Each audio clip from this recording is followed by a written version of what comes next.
Welcome back to the PulpMX Fantasy Show presented by Maxxis Tire. I'm Donnie from RotoMoto, and before we get into the picks and info, just an announcement that free play continues for this San Francisco weekend. The website will still verify your location both when you sign up, in addition to every time you go to make your picks, so please plan accordingly to make sure you will be in a qualified area for each round if you're looking to win the 2024 Yamaha YZF 450 or any of the other great prizes from our sponsors like Maxxis Tire. You know Maxxis Tire. You know their MXST tire designed by the king of Supercross and my all-time favorite rider, Jeremy McGrath.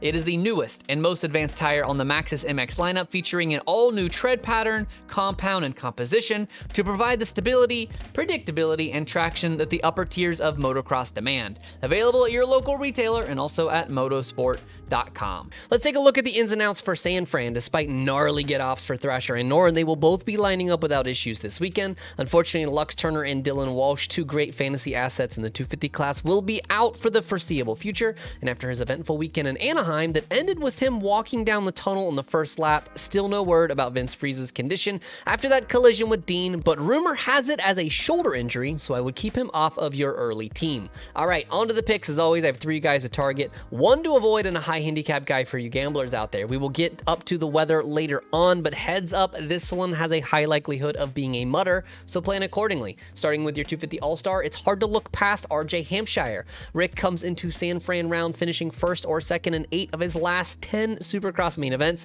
dating back to the start of 2023, and that is not counting his kamikaze slide to get past Jet in the last corner of our last mutter in East Rutherford when he was running third. RJ was by far the fastest guy on the track last week. He gets good starts. Now that he's entered vet status, you would think he would know how to make smart decisions if the track is a complete wreck.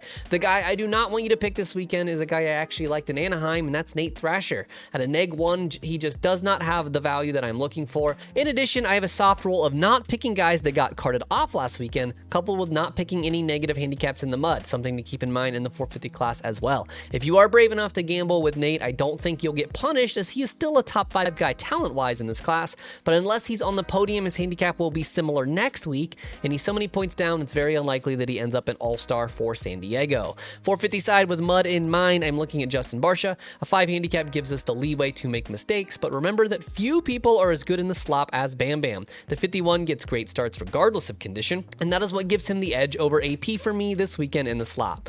Double points in the big class, gotta look at Dean. The Firepower 15 had an incredible salvage job last weekend after finding himself on the ground with Vince Friese early and still managing 16th.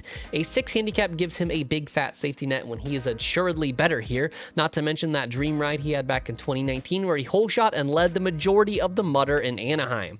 The high handicap hero for San Fran is privateer Julian B. The Fun My Race Kawasaki had a classic 90s look at A1, so it surely would catch your eye on the broadcast even covered in med. Bennick was suffering from mono just a week before A1 and still managed to put it into the main. It is worth noting he's dealing with a thumb injury coming into the season, and I don't like to gamble with double-digit guys in the mud, but if you are the type looking for that long shot, the 500 has heart. Julian Beaumer came out of nowhere to cement himself as an incredible starter, running up front in both the heat and main, so he is not to be ignored, but I need to see more than one good run from the kid to put him on the board. If it's muddy, I wouldn't get cute sending the start in the 250 class, but I do like RJ. 450's Jet, of course, makes it look easy at the whole shot line in both his heat and main, so he's likely the favorite all season, but again, the mud leaves a lot to be desired. Weather, of course, is a nightmare, as they have already canceled press day riding, and the forecast is showing a 70% chance or higher of rain every single hour from 7 a.m. on Saturday until after the bikes are already off the track, so it's hard to imagine a scenario where we stay dry, just a question of how much rain we are going to be getting while they are on track. New West Coast time slot means Race Day Live kicks off at 3 p.m. Eastern, noon local time. You can expect those cheat sheets to hit Twitter and Instagram 1 hour before lock at 7:30 p.m. Eastern, before the gates drop at 8:30 Eastern, 5:30 Pacific for the first race in the city since 2010. I am bringing RJ Hampshire as my all-star in San Fran. I also have Phil Nicoletti at a 4, Robbie Wageman with a 5, and Talon Hawkins at an 8. 450 side, I am looking at Barcia with a 5, Dino boasting a 6, Hunter Lawrence bouncing back with a 2, and good old AC with a 3 handicap. Be sure to follow PulpMX Fantasy and RotoMoto on both Twitter and Instagram for the latest news and updates, as well as stats and banter as the race weekend rolls on. Thanks as always for watching the PulpMX Fantasy Show presented by Maxxis Tire. May your chiz this weekend. Remember that 8 is great, and most importantly, have fun. Good luck, y'all.